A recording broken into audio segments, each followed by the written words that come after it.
back to the 11 o'clock Waffle, the show that takes the lighter side of the news and pours syrupy goodness on top. You join us for our 20th ever show today. The past week has seen several retirements in the world of football. We Are Young declared the most played song in the UK, and Stephen Moffat setting the internet on fire once more. So, to our guests. First up, a man without whom today's show would not be possible. When 2/3 of the panel pull out 7 hours before with a virus, you need a hero, a man of the hour to step forth from the darkness and save the day. Failing that, someone desperate enough for the offer of an evening of FIFA and a mug of tea. Recruit for our next guest, but first up, Chris Stanley. Hello. Hello, Chris. Thank you for stepping in at such short notice. It's not a problem. It made my bone-shaking journey to Newton Abbot that little bit more exciting. And a flurry of texts came my way. Saying, help me, Chris. You're my only hope. Thank you very much, Chris.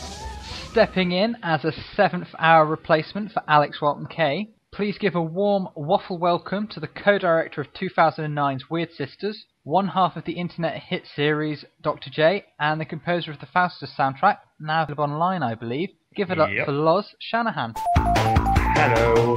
Hello, Loz. How are you? I'm good. I'm excited about this. It makes a nice change from my usual evening of arcane rituals and gin. Was it really 2009? Yeah, I was going to call you on that, Mac. Was it 2009? Was it 2009? No, I don't know when it was, to be honest with you. 2011. It was that long ago. Yeah, 2011. Oh, okay. So yeah, Loz, a few tips as it's your debut today. Yep. So yeah, I mean, if you heard last week's show, Jenny, good quality research is generally useful to getting the most points. Oh yes. Or you can go down the Ahmed route and just use your cleavage to win. I'm going to go with the Ahmed route. In fact, if I just turn my camera on there, can you see Mac? Yeah, can you see on my web the outfit I've prepared? I think is definitely going down that route. Right, excellent.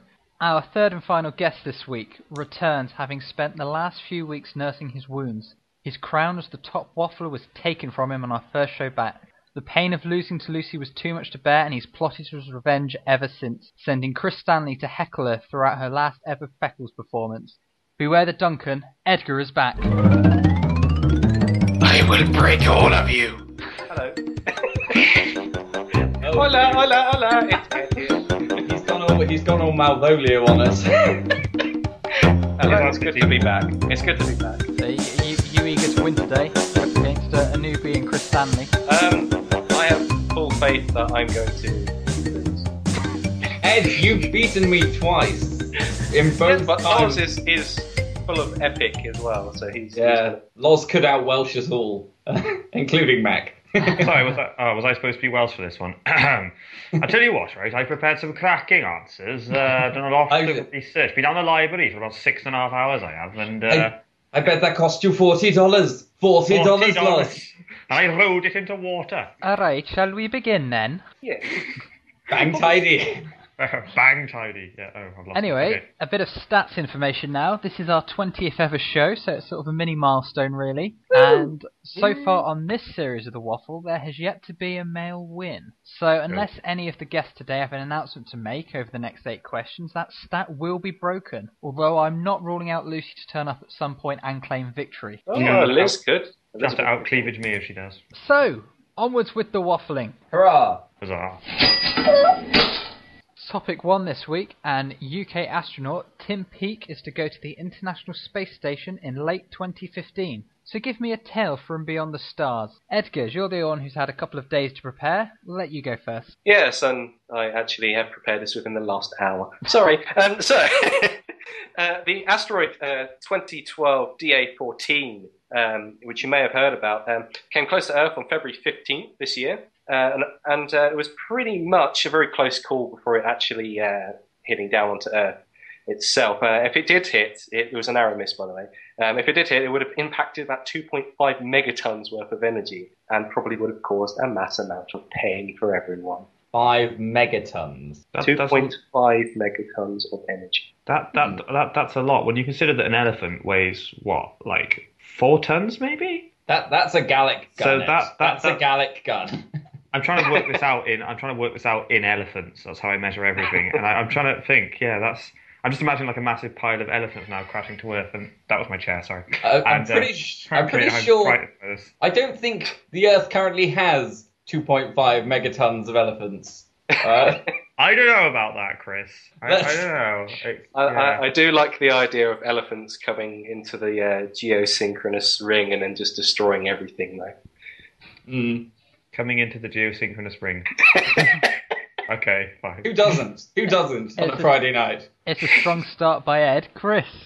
The Beagle, I think, is my favourite factual story. How much money do we spend on the poor old Beagle? And it just didn't do anything. It was 2004, I think. We sent the Beagle out, and we were like, oh yeah, it's going to look over Mars, it's going to find signs of life, and all these other things, and it's going to be brilliant. We spent so much money, and please don't let it be lost. Oh no, it's lost. Oh no, we can't find it. Where's it gone? Beagle! Here, Beagle! Oh no, all that money. What's that? America have created a similar thing to the Beagle for slightly less money, and it worked. Oh no. Charlie Brown and Friends and Snoopy's the Beagle. And Loz, Tales from Beyond the Stars. Well, Commander Hadfield's back, isn't he, this week? Yes. Or was it last week? But he's been back recently. He's the first person ever to tweet from space, and he also posts a load of weird YouTube videos, including damp dishcloths and David Bowie. So he got like a wet dishcloth and he wrung it out in zero gravity, and all the water ran down his arms. That. And then he sang Ground Control to Major Tom, and all the water ran down our faces. Yes. It was a space fantastic. oddity. It was a space oddity by a space oddity, effectively. But he is fantastic. But another fact, such a dynamic person. Another fact I found, Mac, interestingly, was the fact that apparently when the astronauts came back, they had to spend 3 weeks in quarantine. Apparently. 3 weeks. This has come up as very suspicious. A lot of authors have questioned this. It's like, why would they need to go into quarantine for 3 weeks? Surely if they caught anything out in space, they'd need to be in quarantine forever. My theory is that Commander Hadfield had to be put into quarantine because he's become such an internet legend that so many people have a crush on him that they're just going to rush him. Like, I think he looks like kind of Ned Flanders off The Simpsons in like a spacesuit. But a lot of people are quite obsessed with him. He's the most successful person to have lived in a vacuum since James Dyson ran foul of one of his own creations. He is fantastic. I love him. I think Commander Hadfield. Yeah, I'm going to raise my glass of water to him. Why Ned Flanders? Because he has a mustache and an accent, Ed. That's all it takes for me to believe. He's weird. He's a weird four-eyed lame-o, and he wears the same stupid sweater every day. But actually, at one point, Ed had a mustache, and the name is weirdly similar. So maybe Ed is also Ned Flanders. You're all Ned Flanders. Ed has been engine. Goodness. Ed has been engine in space. YouTube it, people. It is engine from Crash Bandicoot. Yeah. It is the funniest 4 minutes of your life. Chris, I think you're getting confused. This is the next the 45 minutes will be the funniest of people's lives. It depends if we get dark, though, Mac. We could get dark. We'll try not to, but it could get dark. Well, we're going to go dark on the second question. Faustus was the FECCLES main production this year. FECCLES, of course, being the drama society started up by Lucy Ahmed several years ago. We're all very grateful to her for it. Yeah, she's done a fantastic job founding that. Yeah. The play follows Dr. Faustus, who sells his soul to the devil for glory and riches. But who else do you suspect of selling their soul for success? Chris? Am I allowed two answers? It's a bit greedy. I've kind of got... We're in two different worlds, right? The first is obviously Nick Clegg. Nick Clegg totally sold his soul to Cameron for 5 years of government, and the electorate will be coming to drag him away as he's towards hell. My other answer is Arsene Wenger. I'm pretty sure Arsene Wenger has sold his soul to the devil for 24 years of consecutive Champions League appearances by Arsenal. Because, I mean, I know you and I are going to sound bitter about this fact, but he just keeps doing it. It seems impossible that Arsenal can't get into the Champions League. Year after year, they somehow do it, and I think it's a pact with the devil. 24 years? Yeah, well, 24 years in Faustus is how long he's messing around for. You watched carefully, I see. Yeah.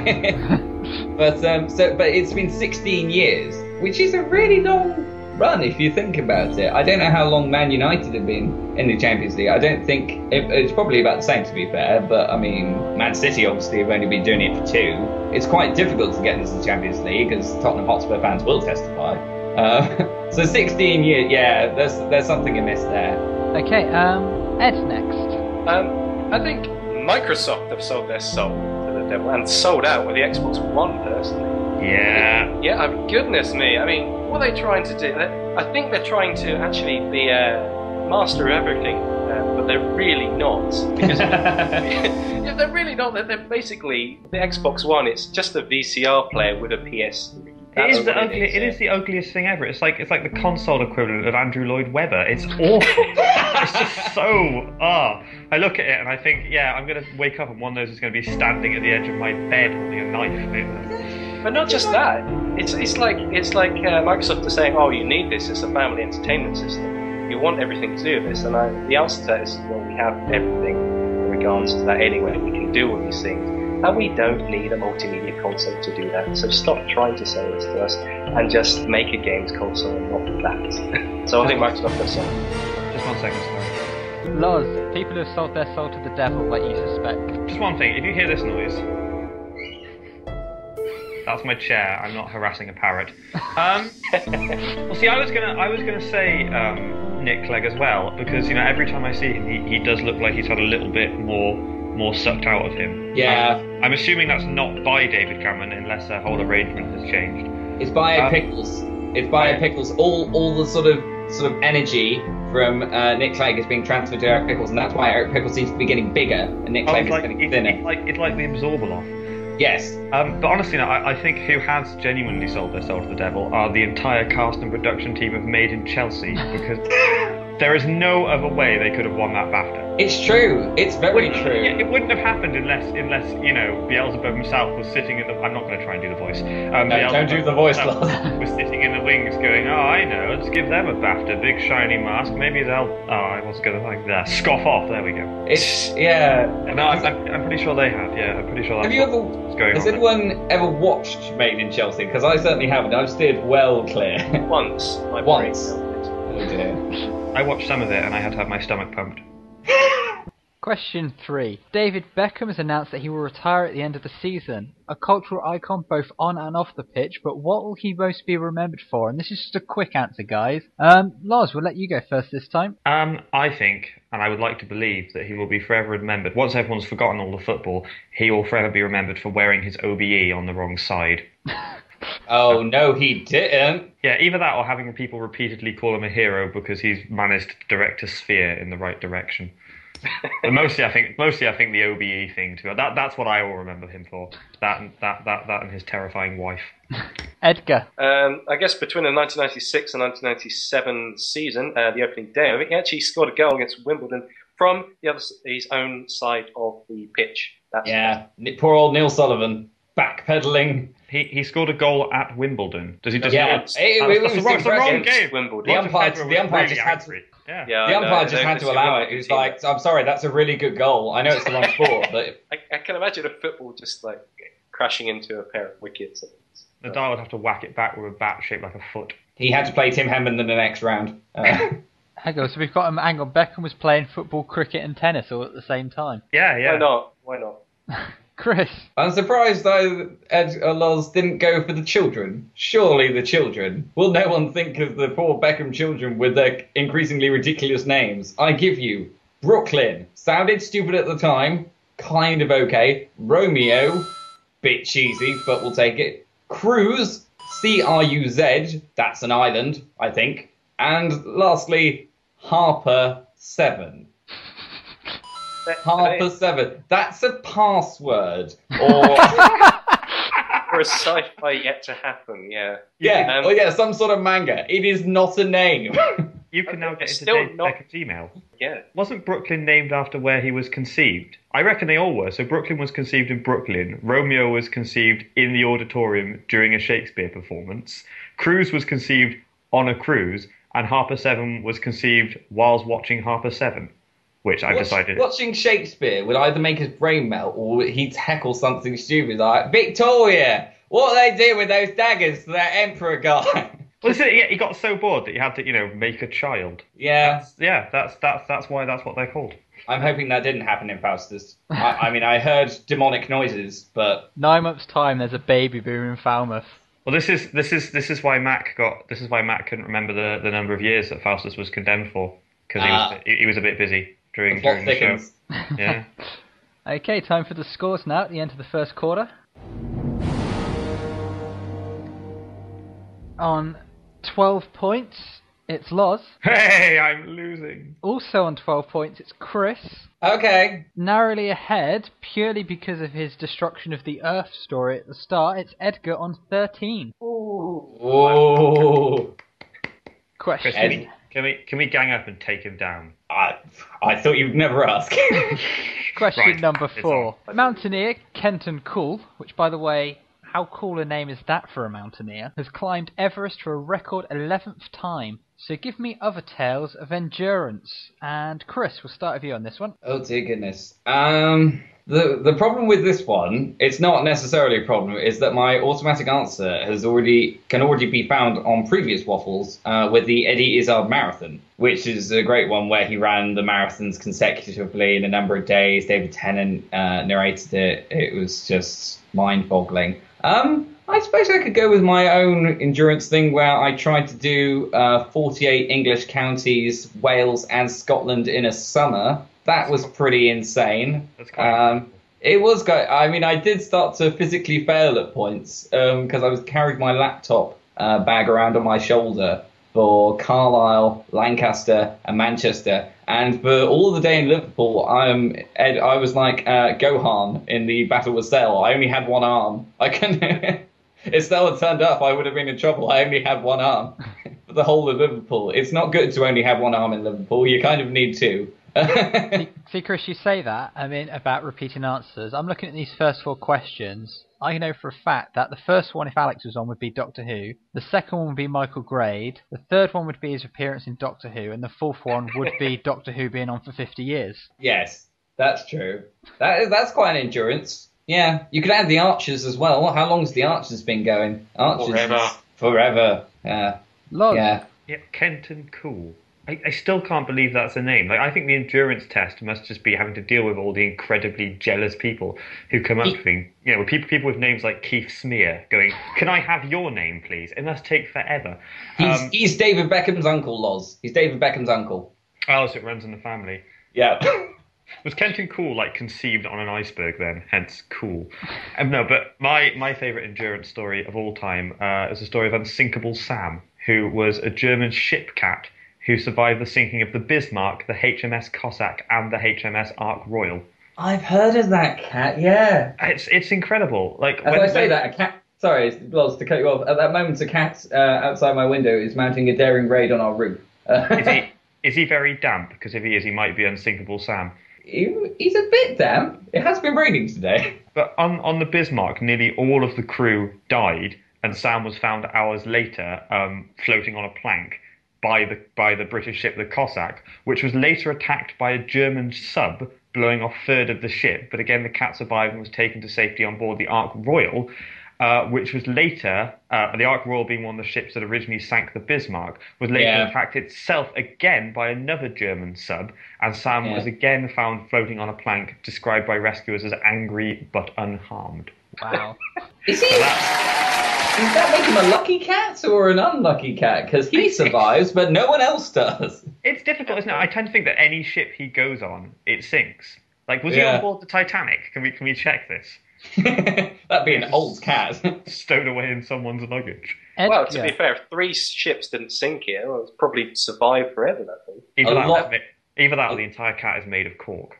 To be fair, a lot of ships sank in the early 1900s. A lot of ships. The one that saved the Titanic, Lusitania, got U-boated in the First World War. So, yeah, don't put anyone on 1900 ships, because you'll never see them again, unless they're a cat. Was Sam the cat on board the Lusitania? Is he the cat on board the Alien, the ship in Alien? Because the cat survives. James, the cat survives. Yes. Right, my answer.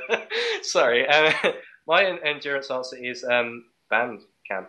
Band. Right. It's because I've got another band camp coming up in like next weekend at the time of recording of this, and I've already had 2 this year, and I've got 3 more throughout the year. And those things are a real test of endurance. You get there on Saturday, tends to rain, get people shouting at you. Yeah, you just got to go for it. Try and learn the show and try and survive. And none more than, it really is quite painful on the old feet and memory, to be honest. Doing essentially what is a 12-minute show. Marching, running, playing, dying. Ed's just lapsed into kind of new age poetry there.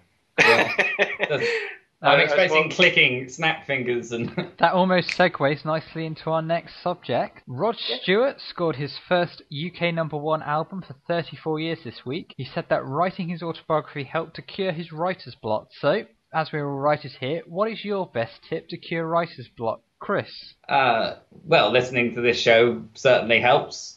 I've certainly found since actually doing series 2 of this that I've been a lot more creative. I've been using the Twitter, obviously. That's led to me doing the Lemon Cakes spin-offs, which has helped me be quite creative. And that's led to me doing the random mad success story that is Scottish Ball Z, where I've written 3 scripts in a week. So, yeah, just sort of actually talking waffling. Waffling is good for writer's block. You heard it here first. Yeah, top marks, Chris, top marks. Hurrah! Edgar? Funny enough, my answer is very similar to Chris's, but it is to change pretty much the medium of what you're writing in. Because I find if you do something like a story, a short story, and you start getting a block and you really struggle to write, no matter how many breaks you take to do it, it's better just to write and go into something else briefly, whether that's a script or just a short thing for a video recording or whatever. And then suddenly it becomes so much easier to write again thereafter when you return to it. So I personally think writing for different mediums solves the block for that particular medium.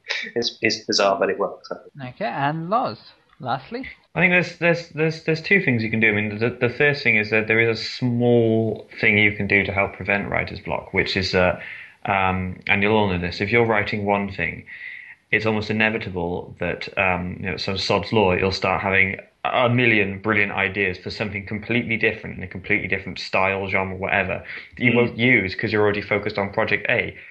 Don't let those ideas pass. Write them down so that when you do have writer's block, you will have just this collection of ideas you can come to and go, this is my little source of inspiration. The other thing is just to go for a walk. That's not particularly revelatory, I know, but there are so many wonderful and horrible things out there that it's very difficult not to see something wonderful or horrible and become inspired by that. So that's another good tip. I hear that. Sam.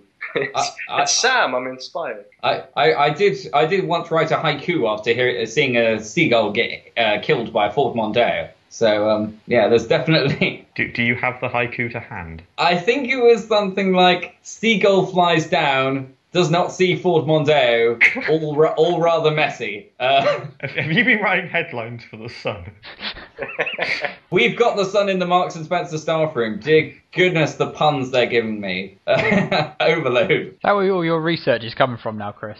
Well, the alternative is the Mail, Mac. The other paper in the staff room is the Mail. So, yeah, between the Sun and the Mail, I definitely take the Sun. The Mail's just hatred. Pure hatred in a bag.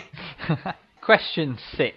Nick Grimshaw has lost nearly 1 million listeners to Radio 1's flagship breakfast show since taking over.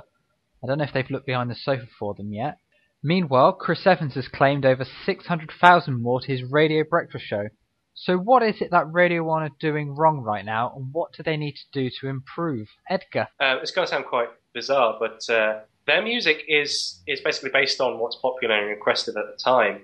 And during the day, and it changes during the night to what is basically this sort of dance and basically alternatives for dancing in clubs. Well, I think the contrast is actually really wrong. I actually hate Radio 1 with a passion. I personally think they should just, in the day, actually not just play what's popular all the time, but spread the variety a bit more. And at night, I personally, I think actually the night's not so bad, but certainly with the day, well, I can't stand Zane Lowe. He's like the first DJ that occurs at the night, and he's just, in the evening, about 7 p.m. time, he's just awful. So let's put sirens into everything. Beep, beep, beep, beep. And it's just frustrating. More sirens than the ocean in the 1600s. It does. It's like, it's Zane Lowe, beep, beep, beep, beep, like these sort of football-like sirens. It's the Vuvuzelas. Vuvuzelas of doom. Are you sure? I was going to say, are you sure he's not just recording in a really rough area? No, probably. He's just got the window open, and what you can hear is just police sirens and ambulances just going past all hours of the night. Radio 1 does Beckham. Loz, what do Radio 1 need to improve on? I've been saying this for years now. Because like Edgar, I'm not a big fan of Radio 1. But it's quite simply sacrifice live goats on air. I think they need to go one step further. I think they actually need to make sure that they're actually sacrificing these goats to Sandy Toxvig and then burning offerings of cake and tea around a shrine to her in the hope that the Toxvig god will actually come down and rain her very well-spoken Danish gloriousness upon them.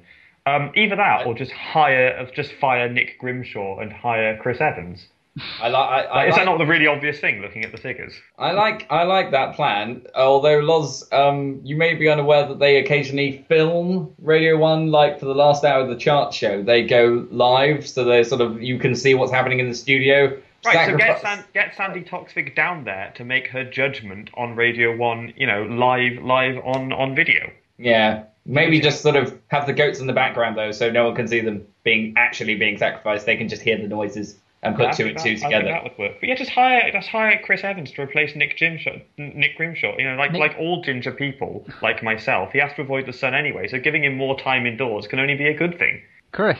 Yeah, I've been looking at this for quite a while because when Chris Moyles originally quit the breakfast show, or was rather nudged to one side, they were saying, "Oh, we have to get rid of you because we're not quite getting our age range. We need to get our proper age range to 18 to 30, and you're not really any of that. So we're going to get someone young and fresh and new. And it's going to be awesome." The problem with that is that no one knows who Nick Grimshaw is. They know he's a DJ, and that's about it. That really is it. Chris Evans, of course, has a bit more to him, the big breakfasts and all that. But Nick Grimshaw doesn't have anything else. So I've got at least two solutions. The first one is to get someone who claims to be his brother and do the Brothers Grimshaw, where they basically talk about the chart show in a creepy Bill Bailey style way, in the sense that Rihanna is number one at the moment, but could she be shot down in flames by the One Direction fangirls who are creeping round the corner, maliciously trying to stab out your heart the minute you say you do not like little things? The other one is to do what Radio 4 does, because Radio 4 is quite successful in what it does in its morning shows. It gets politicians on, it asks them embarrassing questions, the politicians get in a massive fluster, and everyone's chuckling. So yeah, you could easily do that with Radio 1, just play them some of that siren music and ask them, what's their policy? What are they going to do to get rid of this horrendous siren music? And the Minister for Sports and Media will be like, well, I mean, we're trying to, yeah, and just come on, answer the question. Every time you fail to answer the question, we play more sirens until you go mad. Okay, good answer there. Right, time for the scores. In last place, on 23 points, it's Ed. Oh, how the mighty have fallen. On 24 points, in second place, it's Chris. Okay, yeah, that's good. In the lead at the moment, 25 points, it's Loz. Gosh. That is so close. And at this stage of the show, it is just where we quickly promote our Twitter page, Facebook page, and YouTube channel. 11 o'clock Waffle on all of those. Chris tends to do the running of the Twitter feed. I certainly do. And also, you'll notice, if you've been on there, that we do a teaser question every week. This week's one, we're asking for people's most played songs at the moment. Quite a bit of response on there. Chris is apparently listens to Count Duckula a lot. and bad guys. They both have their merits. I love the Bad Guys song, but the Duckula one for a kid's theme song it's brilliant. Jenny Roberts, who won last week's show, went with The Bride's Audience to the End. Dark. Tony had Peter Gabriel's Games Without Frontiers. Synthesizer Overload. We have a bit of a tie this week though on the winning front. So are we going to tie the prize this week, Chris? I think we should, because I know you really like James's The Living Years, and it is really good. But for me, the thing that holds it back from an outright win is that the verse is not quite as memorable as the chorus. Everyone knows the chorus. But when I was first hearing the verses, I was like, I know this, but where's it from? Whereas Ed's pinstripe suit, immediately I was shuffling, I was reaching for the uke of destiny. But the uke down. But the uke is down, the uke is on the bed, the uke is behaving itself. So that means that Edgar gets a day with Chris Stanley in the next week. He gets half a day. James gets the other half a day. And James gets half a day. I've got to do Coventry and Cannock in a day. I accept the challenge. Is that your booby prize at this stage in the show? Then a day with Chris Stanley. A day with Chris Booby Stanley. prize? 'Tis an honour, sir. Oh, I see. We're supposed to score as few points as possible. It comes with free tea and a game of Wii tennis. I don't have a Wii anymore. Time to go into the last leg of the show now. It's tense. British police seized a £157,000 Lamborghini Gallardo Spider this week after learning its driver only possessed a provisional license. So other crazy car tales. Edgar. In Atlanta, there was two cars together, one in front of the other, and one of them was actually broken and it was damaged. So you'd think, okay, one would tow the other, it'll be fine, maybe. But no, working car decided to go behind it and drive at 70 miles per hour, pushing the other car and its driver inside it. Needless to say, it crashed into a ditch after not very long. Oh no! It sounds like something out of Wind in the Willows and Toad. But so how long was it driving before it crashed into a ditch? Like you say, it can't have been very long. Well, I say not long. It was apparently about 3.5 miles. So Wow. That's quite incredible. 70 miles per hour. Chris. Well, the sort of going a bit Devonshire local for this. You might well have seen this, Mac. Devon police have got, I believe, a Lotus Evora. They've actually sort of got one effectively free from the manufacturer. It's a really nice car. They've decked it out in police colours, but they're not using it for high-speed chases, which is a real shame. They've decided just to use it for show events. They're not using it. It's just there. So people were presumably coming up to it and going, wow, that's a cool car. What does it do? Nothing. Oh, really? Yeah, we've just kind of got it. We're not using it. Just kind of got it. It should be used for death and destruction. Yeah, it could totally mow down some bandicoots. But it makes a bit more sense to do it that way around, though, than using that for the chases and turning up to, like, I don't know. With a polo, turning up to the chase with a polo. With a Fiat Panda and going, this is what all the bad boys drive, at least in our Fiat Pandas. Woo, look, it's got a boot. I think they still get attention for that. I think they get a load of people going, oh, I'll totally take that off your hands for three grand. Go on, $3,000. Couldn't hurt. $4,000. Take it off you for $4,000. Loz, sure? crazy car tales. There's going to be a remake of the kids' TV classic Broom, starring Vin Diesel and Tony Robinson. Are you kidding me? No, there isn't really. That's amazing. No, there would be. If there was, there'd be a special edition box set with a commemorative hubcap and dagger. What has actually happened this week is a presenter from BBC Radio Norfolk is in serious trouble after she tweeted that she knocked a cyclist off his bike. Apparently she's driving along and her wing mirror hit him and he fell into a hedge.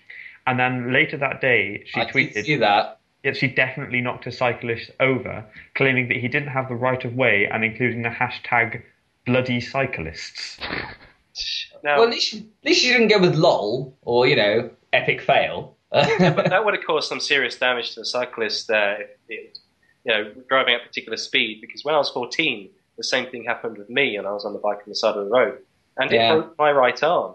I had to have it in a cast for like 3 months. So wow. I know a cyclist, good friend of my brother's, who got hit by a van, and if he hadn't had his helmet on, he went straight into a tree. And he was in a coma for about 2 or 3 weeks, and oh my God, he basically couldn't remember the last 6 months. He made a brilliant recovery. We thought he was a goner. And he was actually Major General Stanley in Pirates of Penzance later that year. And he learnt his lines quite well. But he honestly, to this day, cannot remember that sort of 6 month period either side of the accident. It's insane.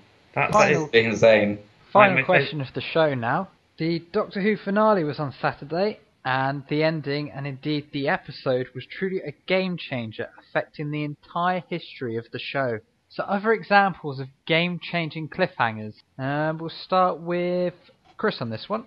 Is it bad for me to say, because I kind of feel like I'm representing Alex, and I do want to sort of laud over Doctor Who and say how it's great. I do, but I honestly haven't felt the need to watch the finale, and I know that's bad, and I know it's got John hurt, but I'm not. It was the Infinity Leaf, the dratted Infinity Leaf episode, the second one of the current series. It's just really, really ruined parts of Doctor Who for me because it was so bad Look, that can I just be honest with you, Chris, on this as well? Series 7, I mean, this is like the first half of Series 7 as well, The Pond, is probably the only series of Doctor Who, since its revival, that I've disliked all the way through until that final finale episode, which, if you're going to watch any of them in the series, that's the one to watch. The others are pointless. Don't watch.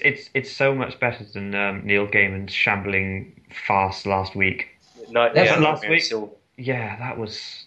It was pretty so bad. much better this is, yeah. I've been tempted to watch other ones, and I quite like the first bit of Journey to the Centre. I know you didn't like it there, but I did quite like the fact that they sort of threw little throwbacks in. But then, sort of, every time I've wanted to watch an episode, like the Neil Gaiman one, I thought, I was going to watch, and then I heard it was awful. So, I don't know, I just need, I need reconvincing. I basically need a pep talk from Alex before I watch the Doctor Who finale. I will watch the finale. So Chris, you have no examples of a game-changing cliffhanger? I do, a game-changing cliffhanger. Sorry, we did get a bit sidetracked there. For me, it's surely, in terms of cliffhangers, an actual one, Sherlock Holmes and Moriarty with the waterfall. What a cliffhanger! What a game changer! Because it's not like TV now. It's not like, oh, here's a cliffhanger, but you're going to find out in about a week, maybe 6 months at a push. What's going to happen? How long did they have to wait between Conan Doyle writing the Sherlock Holmes Moriarty waterfall thing and Conan Doyle finally deciding to bring him back? He didn't post any spoilers on YouTube, did he? Right, let's go to Loz now, and let's see if Chris can make the end of the show without jumping on anybody else's answers. Well, I just want to quickly say to Chris that he does need to watch the finale. I mean, it's back to proper Doctor Who again. Proper Doctor Who is like decorating a Christmas tree whilst you're drunk. Nobody knows what's happening, but the end result is very lovely. you need to watch it. For me, though, a massive game-changing cliffhanger, staying with sci-fi, was the end of H.G. Wells's classic novel War of the Worlds, where he implies that the Martians could come back again and destroy us. And I say it's game-changing because, much like the novel itself, it sort of paved the way for a lot of future science fiction. And there's so much speculative fiction surrounding, okay, so what would happen if the Martians did come back? There's been spin-off graphic novels, some people trying to write their own sequels, just all based around. And it also really kind of spawned the whole fiction idea of people fighting against aliens dominating the Earth. So it's pretty much a win-win cliffhanger in terms of fiction. Yeah. So that's a good one for me. Early 1900s, bad for ships, great for cliffhangers. Yeah. Edgar. This week and next week are the deadlines of people at university, so I'm going to say the uni students after handing in their work and waiting for their results. What a cliffhanger. Aww. Because then they have that month of stress and worrying and also relief and partying until they realise that, the results will probably change their life for the next few years, at least. Scores now before we have the final round. Tied on 30 points each, it's Chris and Loz. Oh. Just pipping into the lead there on 31, it's Edgar. Everything remains to be played for in the final round. Wow. Wow. The final round now, it's our fact or fiction part of the show. Each of the guests will give a story to the other guests, who then have to determine whether it's true or false. So Edgar, as you are currently leading, you get to pick the order of events. I would like to Loz, Chris, and then myself. Loz, Chris, then yourself. Okay. So Loz, what is your true or false news article? And the headline first of all, please. I haven't actually got the headline because this is something that kept coming up on my Facebook news feeds. Various friends of mine who had seen the story have been reporting it. So I've ended up kind of pulling these facts together from different various points. I think one newspaper in kind of a rural newspaper up in Merthyr Tydfil in Wales genuinely just used the headline, "Cheese it." But I haven't kind of I found a better headline for this story than that, but hopefully the story itself will make up for that particularly weak headline. This is quite an incredible one. As I say, it happened in Merthyr Tydfil in Wales. It sort of revolves around a man being arrested for buying too much cheese, but not really. I'll explain. A man in Merthyr Tydfil went into the local branch of Tesco's and bought 400 blocks of cheese. Apparently what happened is he went into the Brownsville Tesco's and demanded quite aggressively from staff that they bring him, I quote, as many blocks of cheese as you can. And he specifically wanted Tesco's own brand extra mature organic cheddar. Wow. Okay, so we go on to Chris now. Your headline, please. Yes, I don't think you explained to Loz there was a time limit. Sorry, Loz. I completely forgot about that. That's all right. I'm going to go with something local. Black rabbit found in local co-op. Okay, and 15 seconds, go. Yeah, basically I was walking into my local co-op this evening, as you do, and big signs saying, Black rabbit found. Please speak to staff for information. And I inquired with one of the employees, and it turns out that this morning around 11 o'clock they found a rabbit sort of happily hopping around one of the aisles in the co-op. And it's been kept in the back room. And Edgar, your headline, please. Radical's revival. Okay, and your 15 seconds, go. Radical Entertainment, a recently returning developer after the stay-offs from Activision, are due to develop the next Crash Bandicoot game, Crystal's Wrath. Crash has recently been thought as dead, but will return in 2014 APS. Okay, so that we have 3 headlines there: 400 blocks of cheese, Black Rabbit in co-op, and Crash Bandicoot's return. Yeah. First one, so Loz's one. Chris, do you think that is true or false? Loz's one. Well, this seems to me like the Emma Price situation where it sounds like it could happen, but he might just be playing on stereotypes of his local area. I'm gonna take a massive gamble and say false. Okay, and Edgar? I personally think false as well. False as well. Now, I just need to remind everybody as well, I do give 3, 2 and 1 points out as well for the interestingness of the news headlines. Okay, Yeah. I didn't know that. So Chris's one, Black Rabbit and Cop. Loz, what do you think? True or false? It's a tricky one, this, because it's so plausible that you kind of think, has he tried to come up with an interesting but very plausible story that might be false? And so on that basis, I'm going to try and call his double bluff and say false. Okay, and Ed? I'm going to say true. Okay, and lastly, Crash Bandicoot's return. Loz, true or false? I'm fairly sure that's true. And Chris? I'm going to play tactics. I'm going to say true as well and go with Loz. Okay, right, so now we'll go through and find out the answers. Loz, 400 blocks of cheese? A lot of weird things happen in Merthyr Tydfil. That's not one of them. So Chris and Edgar share the points there. Huzzah! Okay, Chris, Black Rabbit in co-op, true or false? It is true. Ah! Edgar claims both points.